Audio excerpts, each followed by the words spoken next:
मामा सारखी तारीख पे तारीख दिली जाते, नेमकी कधी तारीख आहे?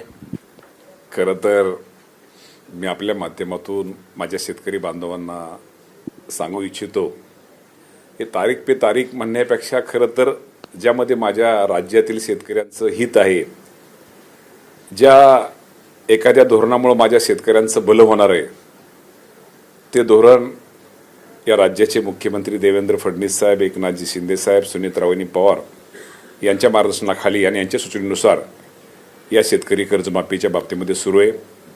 आपण म्हटलं ते खरं आहे की अगोदर 30 जून तारीख आम्ही दिली होती, परंतु आपल्या सगळ्यांना माहिती आहे की पावसाळी अधिवेशन चालू होतं. पुरवणी मागण्यावरती राज्यपाल महोदयांची सही, पुरवणी मागण्या मंजूर झाल्याशिवाय आणि राज्यपाल महोदयांची सही झाल्याशिवाय त्यावर आपल्याला ती रक्कम देता येत नव्हती.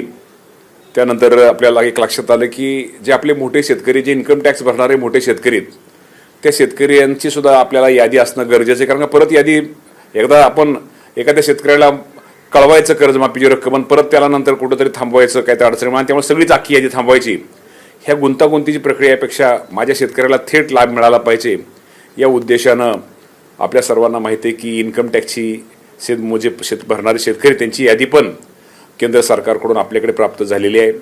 त्यामुळं आता तो विषय राहिलेला नाही. आता फक्त विषय जो राहिला आहे तारखेचा, तर साधारणतः आपल्याला माहिती आहे की या राज्याचे दिवंगत नेते अजितदादा पवार साहेबांची जयंती आहे आणि जयंतीच्या निमित्तानं आणि राज्याचे मुख्यमंत्री देवेंद्र फडणवीस साहेबांचा पण उद्या वाढदिवस आहे. ते एक औचित्य साधून त्या शेतकऱ्यांना कुठं, कारण ह्या दोघांचा, एकनाथ शिंदे साहेब, सुनीतारावांचा पण आहे, पण या दोघांचा ह्या कर्जमाफीच्या मध्ये दोघांचा खूप मोठा वाटा होता आणि दोघांनी खूप त्यामध्ये, तिघांनी, एकनाथ शिंदे साहेबांनी पण यामध्ये सगळ्यांनी खूप त्यामध्ये स्वतः त्यामध्ये लक्ष दिलं होतं आणि त्याप्रमाणे 30 जुलैपूर्वी शेतकऱ्यांची कर्जमाफी ही आपल्याला माहिती दिली जाणार आहे. आणि कदाचित उद्या आमच्याकडे आता इन्कम टॅक्सच्या याद्या, ज्या शेतकरी भरणाऱ्या शेतकऱ्याची याद्या सरकारकडे प्राप्त झालेल्या आहेत, त्यामुळं कदाचित प्राथमिक स्वरूपामध्ये कदाचित उद्या 22 तारखेला दादांच्या जयंतीच्या निमित्तानं मुख्यमंत्री महोदयांचा, देवेंद्र फडणवीस साहेबांचा वाढदिवस आहे, या निमित्तानं काही याद्या उद्या काय देता येतील का, यादी जाहीर करता येतील का, हाही प्रयत्न आमचा उद्या चाललेला आहे. पण मी आपल्या माध्यमातून सगळ्यांना सांगतो, शेतकऱ्यांना सांगतो की 30 जुलैपूर्वी ही शेतकऱ्यांना कर्जमाफीची रक्कम ही शेतकऱ्यांच्या बँक खात्यामध्ये, कर्ज खात्यामध्ये वर्ग केली जाईल. तुम्ही केंद्र शासनाच्या डेटा संदर्भात बोलत होतात की आयकर संदर्भातला डेटा आम्ही मागवलेला आहे. असे किती शेतकरी आहेत जे यातून बाद होऊ शकतात? आणि आता ह्यातनं बाद होण्यापेक्षा आज आपल्याकडे यादी समोर, आता यादी आपल्याकडे 1-2 दिवसापूर्वी काल परवा प्राप्त झालेली आहे. ते आता संपूर्ण यादी पाहून असं मी डेटा म्हणण्यापेक्षा आता आपल्याला आपल्याला ज्याची गरज होती, आता आपली गरज भागलेली आहे, त्या बाबतीमध्ये डिटेल आपल्याला पुढे भविष्यामध्ये आपल्याला 4-2 दिवसामध्ये आपल्याला समजेलच. परंतु आता ती यादी आपल्याकडे आलेली आहे, त्यामुळे आता कुठलीही आपली अडचण राहिलेली नाहीये. आता आपल्याला कदाचित उद्या आपण त्या याद्या काय ठराविक उद्या आपल्याला बघू, जर उद्या त्या याद्या आपण त्या हे करतोय, काय ठिकाण काही प्रायोगिक, आपल्या प्रायोगिक म्हणण्यापेक्षा तो थोड्या प्रायोगिक ठराविक तेवढ्या आपण उद्या प्रसिद्ध करण्याचा प्रयत्न आपला उद्याच्या तारखेचा आहे. जरी उद्याच्या तारीख होतात ते आहेच, पण त्याचबरोबर जी रक्कम आहे ती रक्कम मात्र आपण 30 जुलैच्या सगळ्या शेतकऱ्यांना देतोय. शेतकरी संघटनांना ज्या प्रामुख्यानं मागण्या केल्या होत्या त्यामुळे आता नक्कीच बदल झाले असतील आणि यादीमध्ये कर्जमाफी घेण्याचा लाभ घेणाऱ्या शेतकऱ्यांची वाढ झाली असेल. तो किती आहे आणि एकूण आकडे किती आहे? साधारणतः आता प्राथमिक, आता अंदाज तर सगळे प्राथमिकच आहेत किंवा थोडे हे की साधारणतः आपल्या सगळ्यांना माहिती आहे की म्हणजे साधारणतः 3 ते 4 हजार कोटी रुपयाची वाढ ह्यामध्ये निश्चित प्रकारे होईल. कारण 2019च्या जो आकडा आहे शेतकऱ्यांचा तो वाढ होईल. साधारणतः ही 36,585 कोटी रुपये आणि प्लस साधारणतः 3,800 का 4,000च्या आसपास आकडा, प्राथमिक अंदाजा आकडा जाईल. साधारणतः 40,000 कोटीपेक्षा जास्त रक्कम ह्या कर्जमाफीसाठी शासन माझ्या शेतकरी बांधवांना देणार आहे. आणि शेतकऱ्यांची संख्या मात्र 56 लाखाच्या आसपासच संख्या शेतकऱ्यांची थोडीफार पुढे राहील आणि शेतकरी संख्येमध्ये जास्त बदल होत नाही, पण रक्कम मात्र कर्जमाफीची रक्कम वाढते. खरं तर मी खरंच शेतकऱ्यांना पुन्हा सांगतो की दादांची उद्या जयंती, मुख्यमंत्री साहेबांचा, देवेंद्र भाऊंचा उद्या वाढदिवस आहे. खरंच खूप मोठा निर्णय ह्या शेतकऱ्यांसाठी आपल्या घेतलेला आहे. कारण काही आता कुठली समोर आपल्या निवडणूक नाहीये, निवडणूक नसताना सुद्धा आणि सरकारची आर्थिक परिस्थितीची अडचण असताना सुद्धा माझ्या शेतकऱ्यांच्या हितासाठी अडचणीत आलेल्या शेतकऱ्याला मदत करण्यासाठी हा जो निर्णय जो महायुती सरकारने घेतलेला आहे, निश्चित प्रकारे राज्याचा कृषी मंत्री म्हणून म्हणण्यापेक्षा एक शेतकऱ्यांचा मुलगा म्हणून मी निश्चित प्रकारे या सर्वांचे आभार मानतो. तांत्रिक अडचणी आता सगळ्या संपलेल्या आहेत आणि उद्या तुम्ही जाहीर करता. तांत्रिक अडचणी सगळ्या संपलेल्या आहेत. कदाचित उद्या आमचा प्रयत्न आहे, उद्याच काय त्यातली यादी आम्ही प्राथमिक स्वरूपामध्ये काय लावतो ते लावतोय, परंतु कर्जमाफीची रक्कम ही 30 जुलैच्या अगोदर आम्ही देतोय.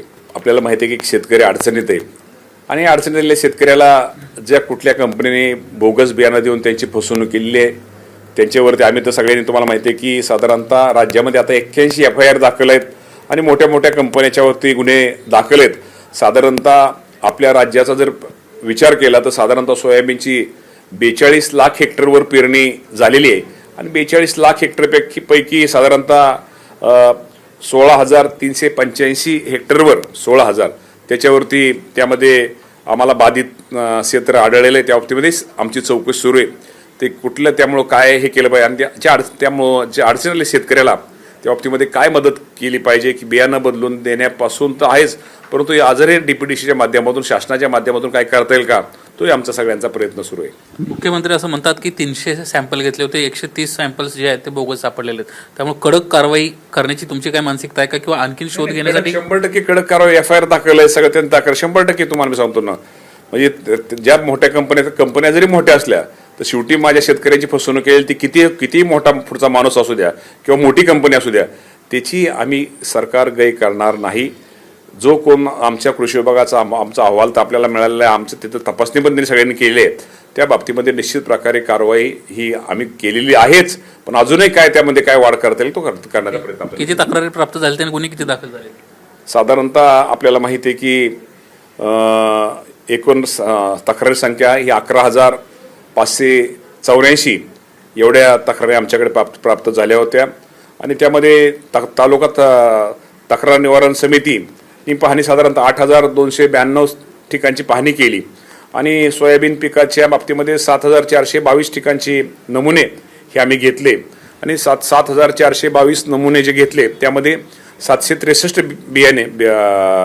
बियाणे हे अप्रमाणित आम्हाला आढळून आलेले आहेत आणि त्यामुळे निश्चित प्रकारे आम्ही ज्या बाबतीमध्ये अप्रमाणे ज्या कंपन्या झाल्या त्यांच्यावरती FIR दाखल केलेले त्यांच्यावर कायदेशीर आम्ही गुन्हे दाखल करतोय. ज्या ज्या ठिकाणी सापडलं त्या दुकानांचे परवाने कायमस्वरूपी निलंबित करणार आहात? 100% त्या बाबतीमध्ये दुकानाचं परवान्यापेक्षा ज्या कंपनीचं जे बियाणं आहे त्यांचा आम्हाला त्यांची बंदी ते बियाणं विक्रीची ताबडतोबच आपण बियाणं आम्ही ती विक्रीवर बंदी आणलेली आहे आणि त्या बाबतीमध्ये कंपनीवरती आम्ही निश्चित प्रकारे कारवाई. शेतकरी बांधवांसाठी अतिशय आनंदाची बातमी, कारण शेतकरी बांधवांच्या खात्यामध्ये त्यांची जी कर्जमाफीची रक्कम आहे ते देण्याचे फायनली आता जाहीर झाले. कृषी मंत्र्यांनी सुद्धा याची घोषणा केलेली आहे. उद्या अजितदादांची जयंतीसुद्धा आहे आणि मुख्यमंत्र्यांचा वाढदिवससुद्धा आहे आणि या वाढदिवसाच्या निमित्तानं त्याच दिवशीची यादी आहे ते यादी जाहीर करण्याचे देखील त्यांनी सांगितलेलं आहे. याच कारणाने आता जे शेतकरी बांधवांची कर्जमाफी होती ती 30 जुलै आधीच म्हणजे उद्यापासून याची सुरुवात होत आहे आणि प्रत्येक शेतकरी बांधवांच्या खात्यामध्ये त्यांची जी कर्जमाफीची रक्कम आहे ती वितरित केली जाणार आहे. त्यामुळे शेतकरी बांधवांसाठी अतिशय आनंदाची बातमी. तुम्ही आपल्या चॅनलवरती नवीन असाल, चॅनलला अजूनही सबस्क्राईब केलं नसेल तर लवकरात लवकर चॅनलला तुम्ही सबस्क्राईब करून ठेवा.